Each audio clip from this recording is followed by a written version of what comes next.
Did you own this Merlin Premier League 94 sticker book? And do you remember at the back they highlighted 8 young players they identified as being the rising stars of the Premier League? To remind you, they said, emerging young talent is the lifeblood of football. Club scouts constantly scour the country looking for youngsters with the necessary flair and ability. This is our choice of youngsters to look out for. We think they're going all the way to the top. But football often doesn't work out how you think, so I'm going to look back at all 8 rising stars and see how their careers actually turned out. But I also want to hear from you. Did you own this sticker book back in the day? And did you actually manage to complete it? Or were you so close before the end of the season? I want to hear all of your memories of swapsies and shinies, so let me know in the comments. But the fact we're doing a where did they end up style video is a bit of a spoiler. Most of these players never really hit the heights that was thought possible. I do remember all the players on this list,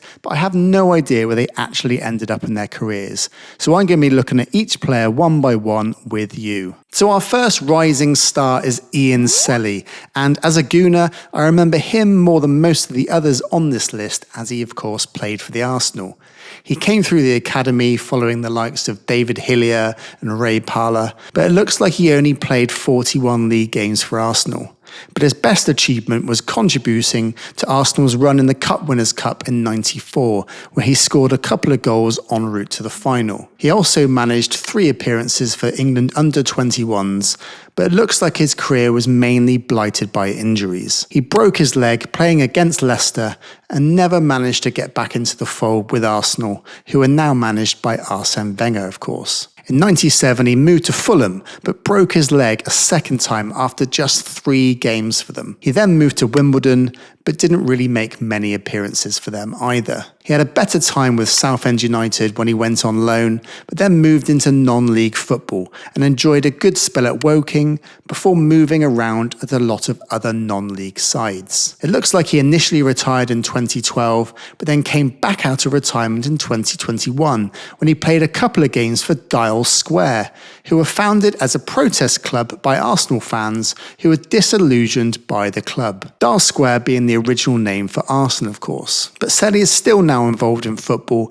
and managing in non-league. The next player is Steve Froggatt, who's another player who suffered with injuries. He came through the ranks of Aston Villa and played in the first ever Premier League season, where he made 21 appearances as Villa finished runners-up. He also earned 2 caps with the England under-21s, and these performances must be what led to Froggatt's inclusion in the sticker book. Despite this promise, Froggatt was sold to Wolves in '94, where he was reunited with Graham Taylor, who gave him his first ever contract with Aston Villa. He enjoyed a good spell at Wolves, but then moved back to the Premier League with Coventry in 1998, again performing well, which earned him a surprise call-up to the England squad managed by Kevin Keegan, 6 years after his last appearance for the under-21s. However, his playing career suffered a fatal blow just days after being included in that England squad after a horror tackle during a match against Sunderland. Froggatt cruelly never recovered from the injury and was forced to retire in 2001. Froggatt has gone on to work with Coventry as a press officer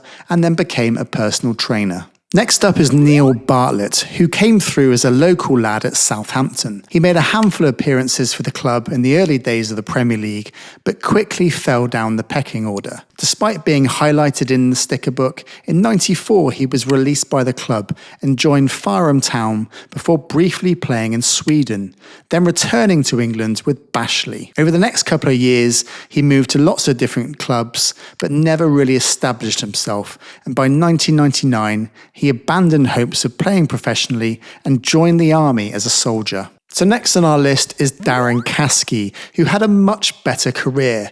He started as a trainee at Spurs, but I think the reason for his inclusion in the Merlin book is because he was captain of England under-18s as they won the 1993 under-18s European Championships. Darren Caskey scored a penalty in that game to win 1-0. And just looking at the side that played that day, it included the likes of Gary Neville at Manchester United, Kevin Sharp, who never really materialised like Caskey, Chris Casper at Manchester United, Sol Campbell at Spurs, who obviously went on to great things, Mark Tinkler, another player who had loads of promise in his early days, Julian Joachim, who did have a really solid career, Paul Scholes at Manchester United, one of the Premier League's greatest ever midfielders, Robbie Fowler, also another iconic striker of the 90s, Kevin Gallen at QPR, and then on the subs bench, Noel Whelan at Leeds. But despite this promise, Darren Caskey never filled the billing at Spurs and moved to Reading, where he played over 200 league games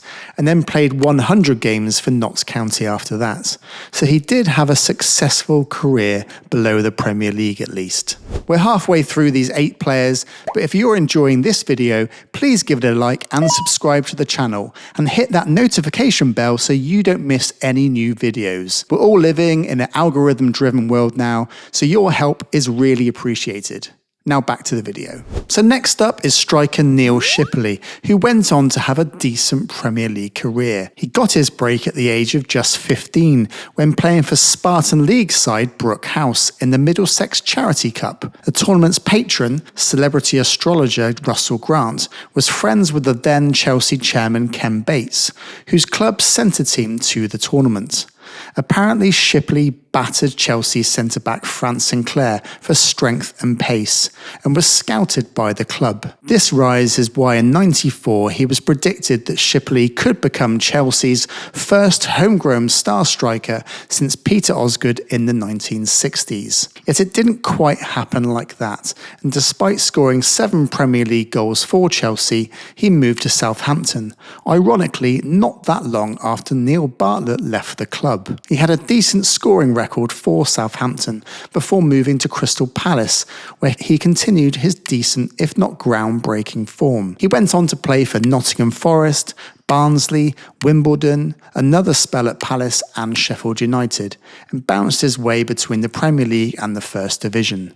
In total, he scored 119 league goals during his career. After retiring, he managed in non-league despite some personal issues off the field. Next is another forward in Jamie Forrester, who started his professional career with Leeds United. Before that though, at the age of just 16, he moved to France to train with Auxerre. However, after a year of being homesick, he returned to Leeds in an attempt to break into their first team after failing to make any first team appearances with the French club. Whilst at Leeds, he had 2 relatively successful loan spells at Southend and Grimsby.